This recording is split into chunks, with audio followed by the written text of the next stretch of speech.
कैसे हैं आप लोग। आज हम आपको पढ़ाएंगे एक नया टॉपिक मैथ में, जो कि बहुत ही इंपॉर्टेंट टॉपिक है और ये क्वेश्चन भी कम से कम 2-3 बार एग्जाम में पूछा गया है। ठीक है, तो ये क्वेश्चन इस प्रकार रहेगा कि एक मीनार से एक मकान के पास, मीनार के सामने एक कुछ दूरी पर एक मकान स्थित है और उस मकान की ऊंचाई 10 मीटर है।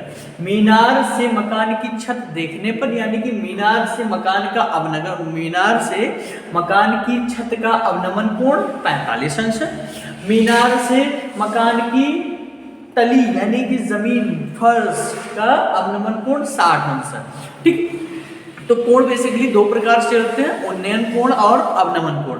उन्नयन मतलब ऊपर, यानी कि नीचे से हम ऊपर की तरफ देखेंगे तो उन्नयन कोण होगा, ऊपर से जब हम नीचे की तरफ देखेंगे तो हमारा अवनमन कोण होगा। कंफर्म। अब इसी पर हम बात करते हैं। ये हमने इस तरीके से ड्रॉ कर लिया। ये मान लिया मीनार है DC, ठीक है, और AB मकान। ठीक, इन दोनों के बीच में ये जो रेखा है, ये मान लिया हमने, ये दूरी कितनी है, यक्स है। मतलब मीनार से मकान की दूरी यक्स है। अब मीनार की ऊंचाई जब तक हमें नहीं कुछ पता है तब तक मैंने मान ली क्या, यच। अब देखो AB और ये, इसके बीच में EC से हमने एक समांतर रेखा खींची, यानी कि ये इतनी भी दूरी कितनी हो जाएगी, 10 हो जाएगी। और जब ये पूरी यच है, ये इतनी 10 है, तो इतनी दूरी कितनी हो जाएगी, 10 माइनस, सॉरी, यच माइनस 10।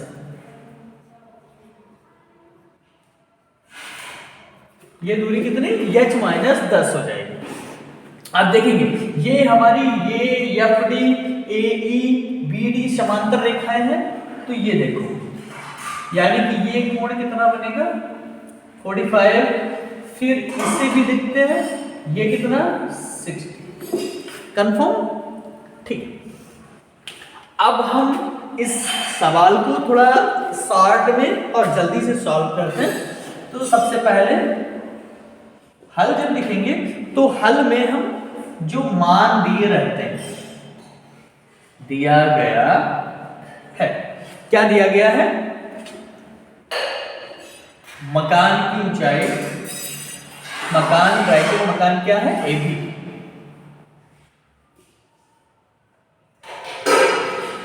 ऊंचाई 10 मीटर। ठीक, मकान की छत यानी कि छत का अवनमन कोण, छत का अवनमन कोण, छत का अवनमन कोण भी देखेंगे कौन सा है, FDA, कोण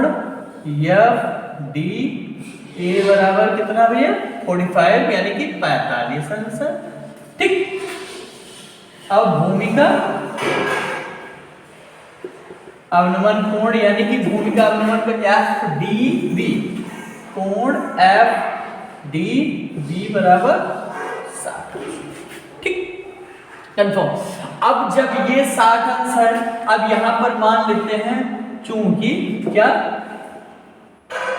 FD पैरेलल है AE के, और AE किसके समांतर है, BC के, और BC यानी कि ये समांतर भी हैं और इक्वल भी हैं, बराबर भी हैं।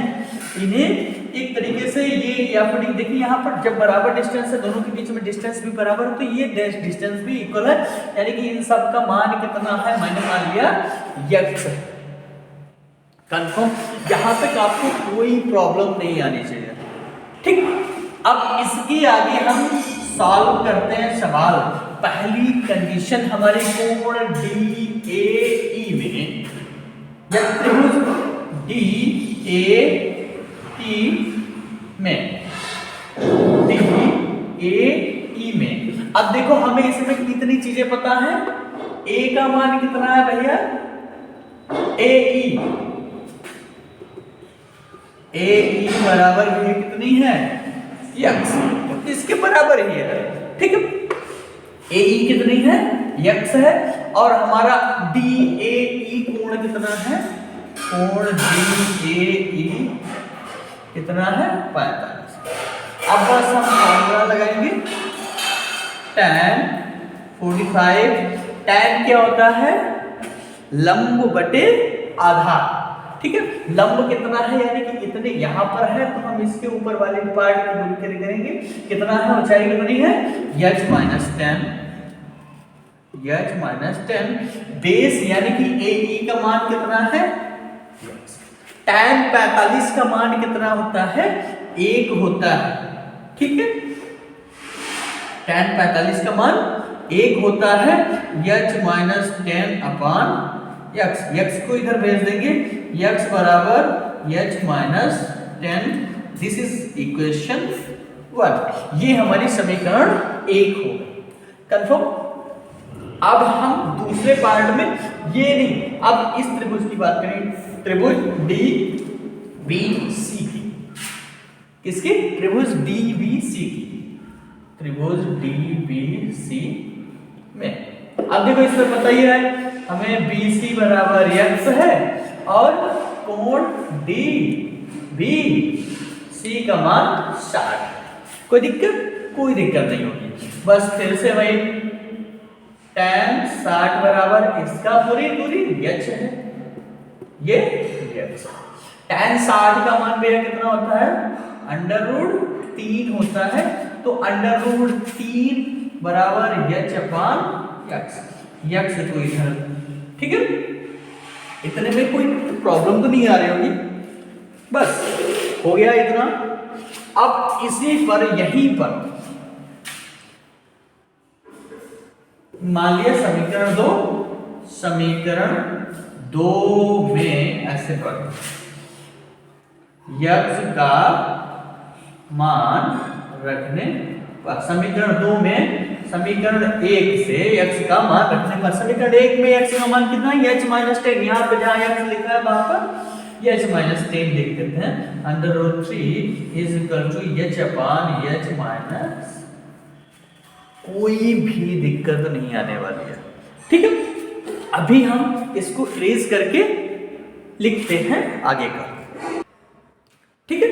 तो अब यहां पर हमारा, ठीक, ये यहां तक हमने इक्वेशन इसी को सॉल्व करते हैं।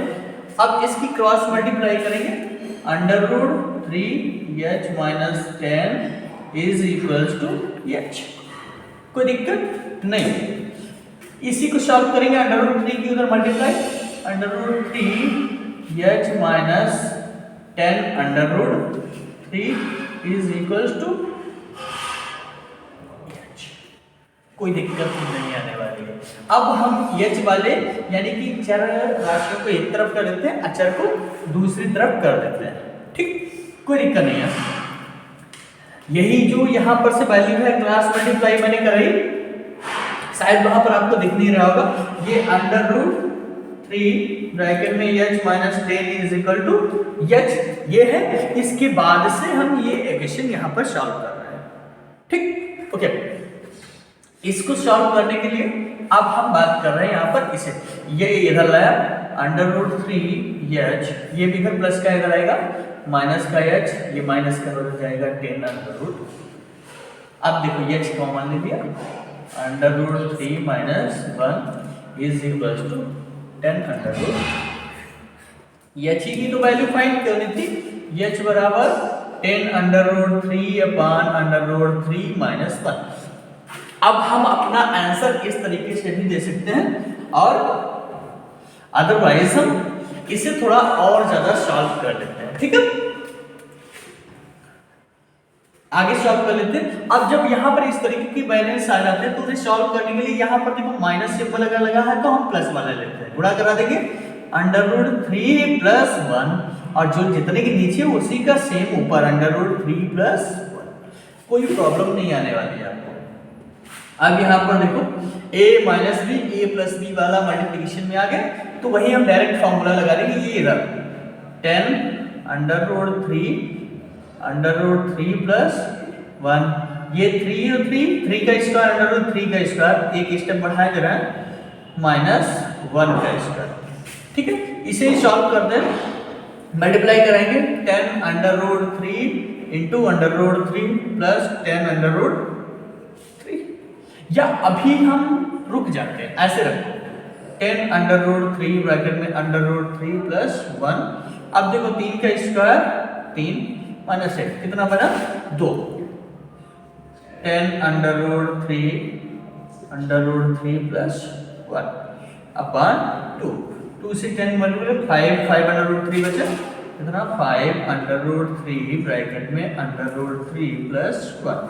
अब इसी को सॉल्व कर लेते हैं, बस हमारा आंसर आ गया 5 √3 मल्टीप्लाई अंदर कराएंगे √3 प्लस 5 √3। देखो 5 √3 और √3 इंटू 3 और 5 into 3 15 plus 5 √3 that is your answer veto. तो इस तरीके से हम इन सवालों को लगाएंगे।